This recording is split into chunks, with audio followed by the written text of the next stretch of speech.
Well, my internet connection has just stopped working, so I guess I'm too lazy to go downstairs and flick the router to reset it to maybe see if it'll work again. But in the meantime, I guess I have, the opportunity here to just sit and talk. And I guess I'm going to be making a video as a response to 6 Foot Hacks Leo's video where he talked about, uploading to his channel and his feelings about it and his thoughts and that kind of thing.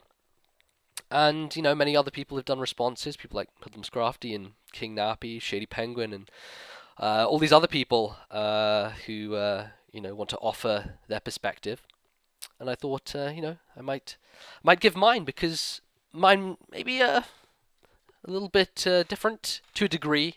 I mean, just because of the nature of my channel, in terms of growth and in terms of length of time it's been active and that kind of thing. So I come from a different era than a lot of these guys. These are the new kids on the block, to put it in that way, perhaps. I'm an old grizzled veteran of this old poker tubing community, as it were, and I've seen, as I said in the showdown video with Leo, actually, the rise and fall of many empires.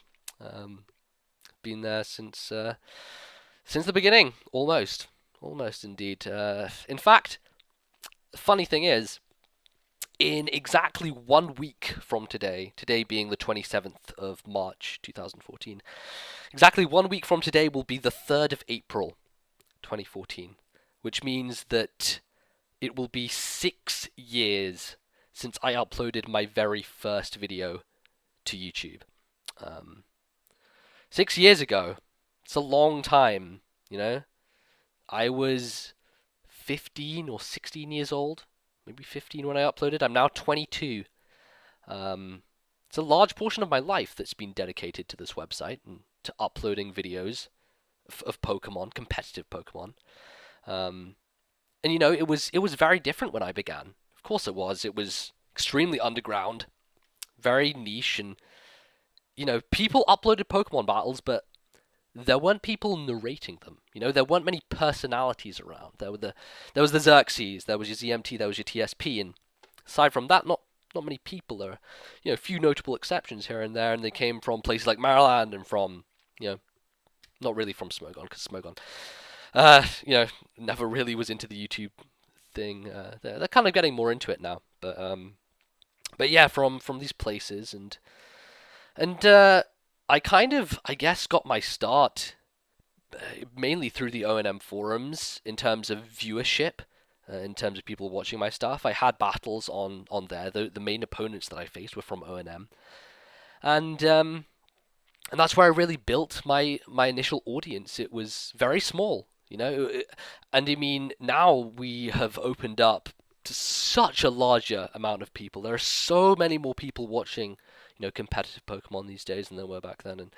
And my initial subscriber base came from that forum, and people I knew, and that's how I got my start. And then I guess from there it started just expanding of its own accord, just because there weren't that many people out there. I guess a lot of my success is down to being one of the few who was doing that kind of thing. Not only that, but I still am British, so my accent was very different. The main big YouTubers at the time were all American. They all had, good old American accent, which I love. I love the American accent. I think it's fantastic. But mine was different, so I kind of had a leg up on the competition from day one because I was British. I had an accent. That's what many people cited. I remember the early kind of comments I got were people saying, "Hey, I love your accent. Like, this is why I subscribe for your accent," and that kind of thing was being thrown around. And I guess that's less of a reason these days that people give for subscribing to my channel. But it's still, I guess, some significant part, and I guess I can just thank the fact that I was brought up in this country for giving me the advantage there, which is interesting. So this is here's the thing. The growth of my channel is very different from the growth of, many of the people uploading these videos. I never really experienced an explosion or a boom of popularity. It never really happened to my channel. I mean, over the course of 6 years, amassing almost 40,000 subscribers at this point, it was a gradual process. It's always been a gradual process, and nothing happened instantaneously. But I built my audience slowly, and I still to this day build it very slowly, and I'm not quite sure why that is, if there is a real reason for it, or what that has to do, but I've never had a period of time where I would, explode and gain 10,000 subscribers in the space of a month. That just never happened to me. I've just, chugged along at my own pace for the majority of the time, and you know, it's different. It means that you don't feel such a drastic change, because it happens over such a long period of time. And I had, ample time in that case to get used to it and to understand that there were a lot of eyes on me, and that, slowly but surely, a lot more people were starting to watch my videos, and kind of it grew along with me. So there wasn't really any period where I was getting, a huge amount of backlash, or any of that kind of thing, or people, talking behind my back or whatever. And, I'm sure it still happened to a degree. I'm sure it still happens today, because, hey, it's YouTube and people will hate you.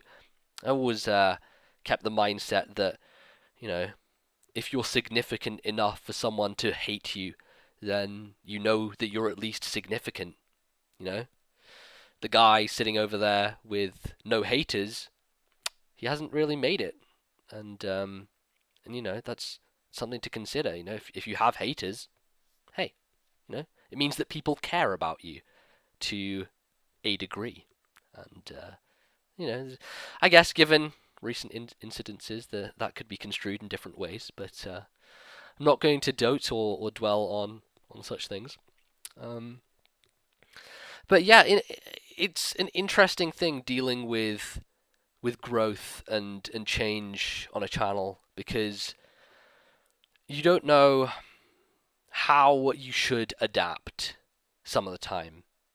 And I've experienced this, recently, very recently, because with X and Y coming, and all these new people coming onto the scene, and loads of new YouTubers uploading videos and that kind of stuff, it's interesting to see all the different approaches being taken, and what works and what people like and what people don't like. And I feel like just sticking with what I usually upload, and not changing things up and making things interesting, it will just make you stale, and you need to adapt. And that is what YouTube is about. It's about, changing and doing different things. And that's how innovations that I've come up with, like Five Guys and a Gigalith, came about, because I was bored of doing the same thing again. I've doing this for 6 years.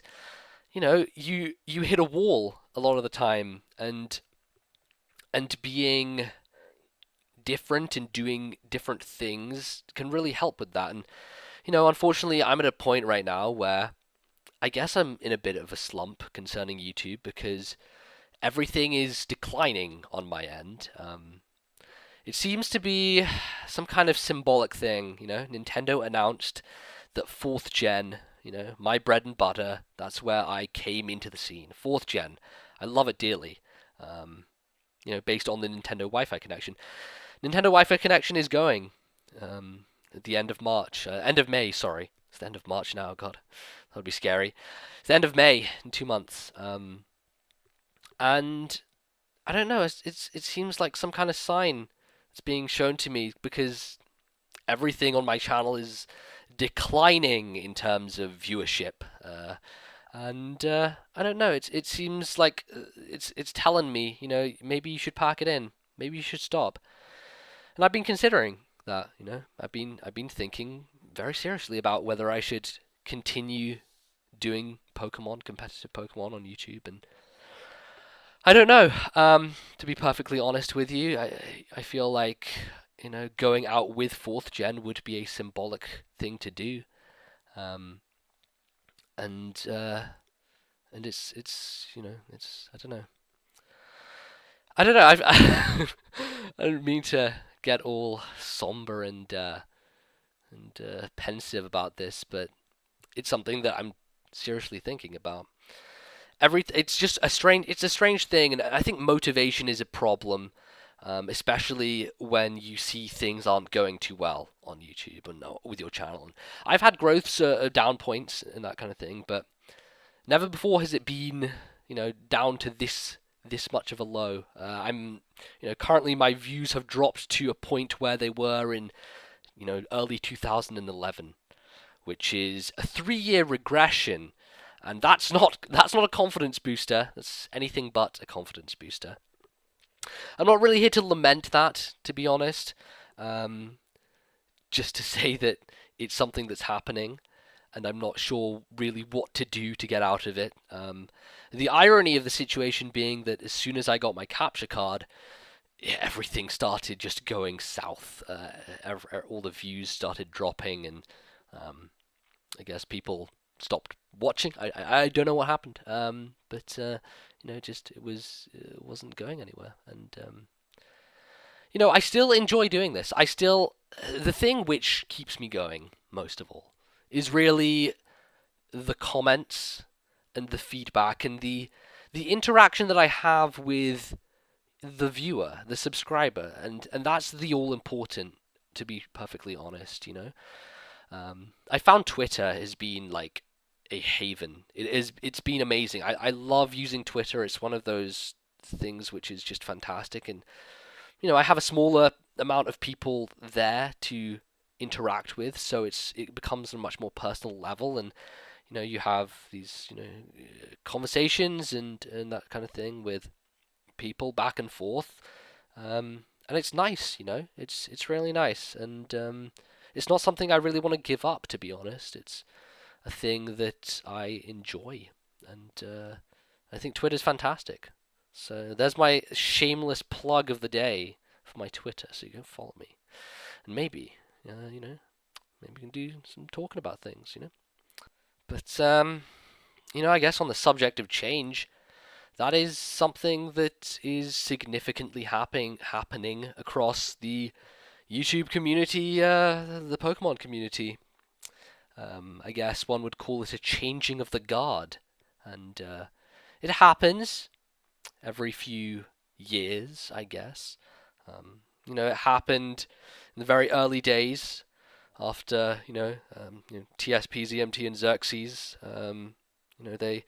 They bowed out to more or less degrees, and their shoes were filled by people like myself and Wild Chase and Rick, Dangerous 36M, and Quando N66, Eric, and the Flaming Spade, and King Daddy DMAC, all these people, good friends of mine, and that was the changing there, and I feel like we're coming around to another changing of the guard, as it were. All these new channels popping up and doing fantastically well for themselves, and their success is fantastic, and it's great for the community in general because it opens up competitive Pokemon to just a wider audience. This ridiculous growth that's going on means that more people will watch and understand and be interested in the side of the game that we love so much, and not just be naive and go through the single player and think that is all the depth that is there, that there is so much more under the surface, and that there are so much more interesting things that you can do with this game than just the bare minimum of playing it as a standalone thing. And I guess such a time calls for a changing of the guard, as it were. Eric hasn't uploaded very frequently. Rick's basically fallen off the YouTube scene completely. Flaming Spade has stopped really uploading Wi-Fi battles. He does very infrequently. He still does, his competitive crunch series and that kind of stuff. But aside from that, there's just really not much Wi-Fi stuff he does. DMAC left and went off to do Minecraft. Wild Chase has less and less time these days and isn't really uploading a huge amount.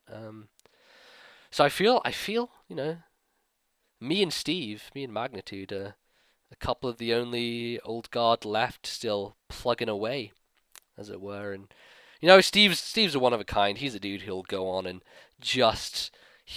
I don't think he'll ever stop YouTube. I think he's too wound up in it, and he loves doing it so much. No matter the good times and the bad, he's always going to stick with it. And I don't know. I feel like I want to as well, but there are just these things happening that make me see the changes that are going on, and make me think maybe it's time to step back and let a new generation take the reins and show people what's going on. I'm hugely proud of what I've been able to do with my channel. I really am, and influencing people to upload and start their channels. People today who are super big and doing really well. Hayden was someone who watched my videos back in the day, and I remember he was on the Zat. I can't remember which Zat it was, but he was like going out of his way to poker salve things for me back in 4th gen. He was like, "Dude, I can help you. I can poker salve stuff for you." I was like, "Oh, thanks. That's really cool." He was just a fan of mine, and now he's huge. He's massive. Same. I believe that Shofu was someone who watched my videos, and he's just ridiculously big at this point. He's a giant of the Pokemon world. People like Joey who he liked watching my old 4th gen videos, and now is one of the most talented competitive players out there. He's unbelievably good, and I couldn't be happier for his success. He's done so well, and it's been fantastic. And I almost feel like this is a video of me saying, "Oh, I'm going away. I'm leaving Pokemon. I'm not coming back." But I honestly don't know. I don't know if it's something that I feel like I can continue doing, and if I want to continue doing it. It's just, oh god. I was I was just supposed to make a video talking about this channel stuff while the internet was down. That's turned into a diatribe of my own channel and the things that have happened with it. I don't know.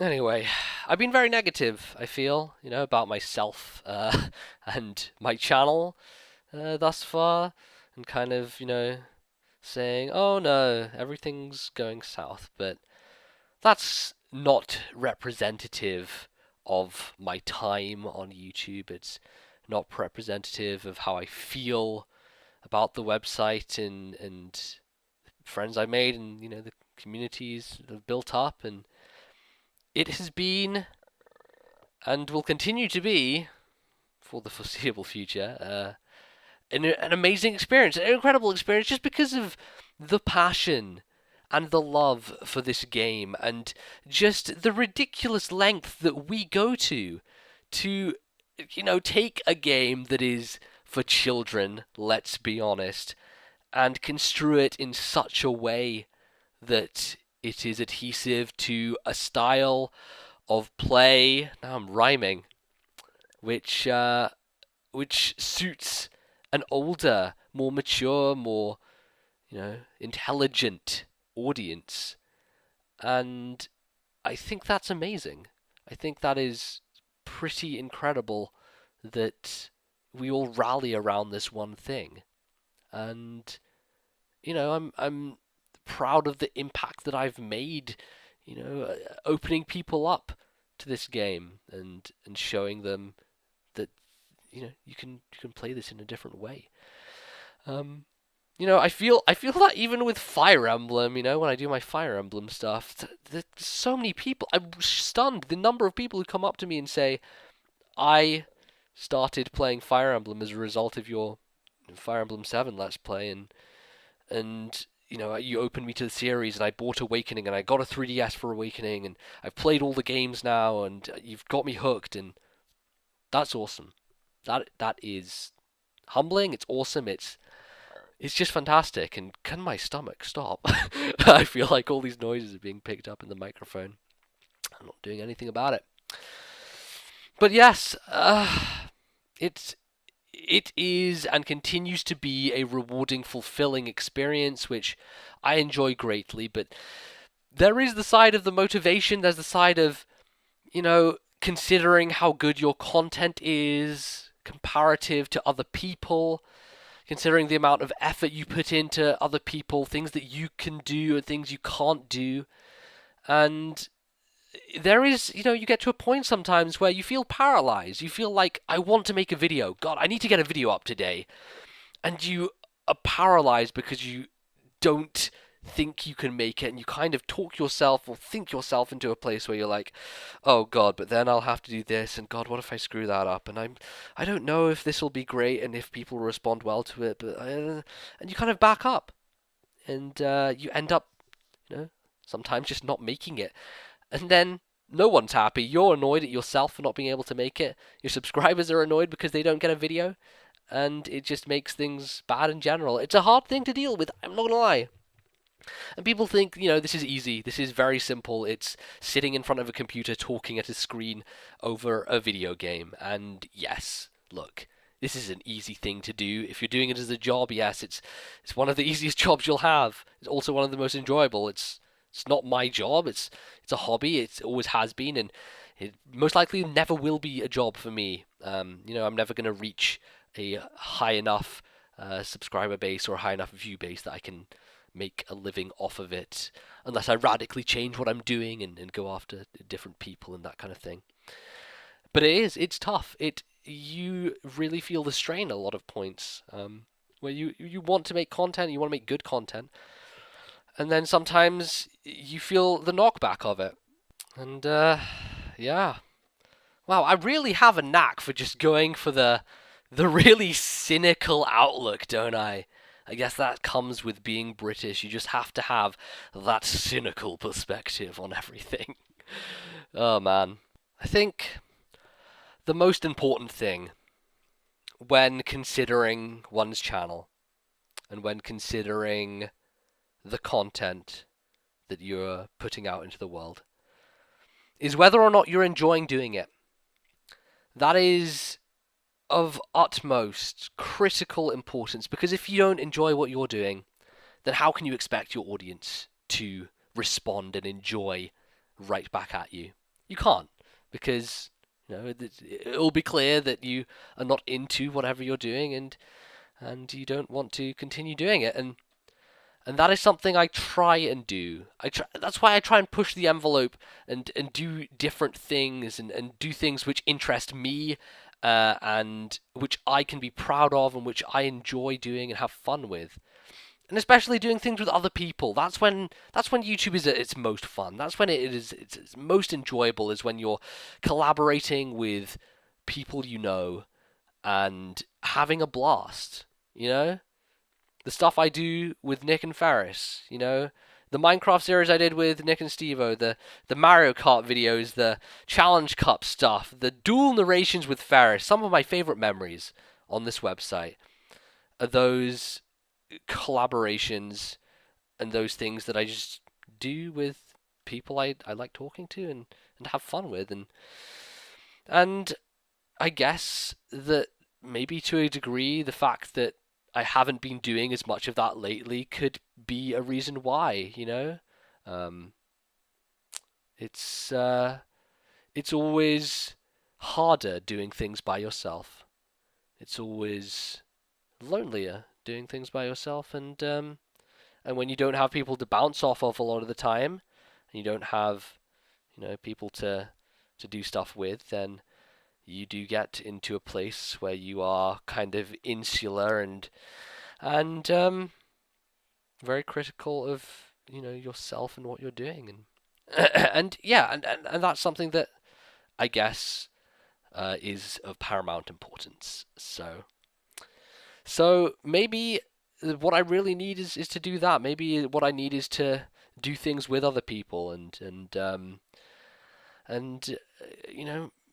find some different things and find some more varied ideas to reinvigorate myself and to push myself to doing the best work that I can and putting out the best videos that I can.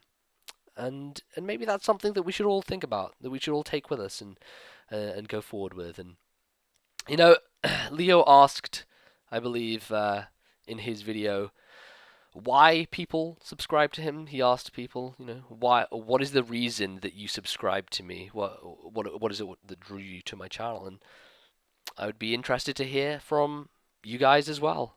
If you got to the end of this video and and listened this far with my voice dying and all that good stuff, what drew you to my channel? Why did you subscribe in the first place? Why do you watch or don't watch or continue to watch or whatever parts you belong to? Give me some feedback, because it is important to me. It's important to the channel, and I would be interested in hearing from you, and I would like to know. So, thank you for watching what is a relatively cynical video, but it comes with the territory. You can't be a British person and be a fucking happy, jolly guy. I mean, that's not allowed. That's actually banned. I think that they take you to court and hang people who are going around smiling all the time. It's a punishable offence by law. Oh god, me laughing there means that they might be watching me. There's hidden cameras all around. Big Brother is watching. Google knows what you're doing. Of course they do. Of course they do. So, oh god, my throat has really just died here. Not good. Not good. Anyway, that's going to be it, I feel. Do go ahead and watch the other responses from other people. They're all very interesting and insightful and filled with much more positivity than mine. So if you want to cleanse yourself, go do that.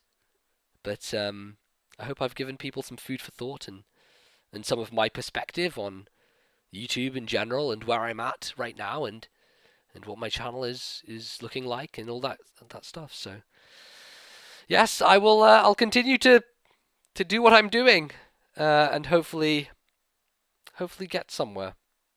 Hopefully get somewhere. Thank you very much. I'll see you guys next time.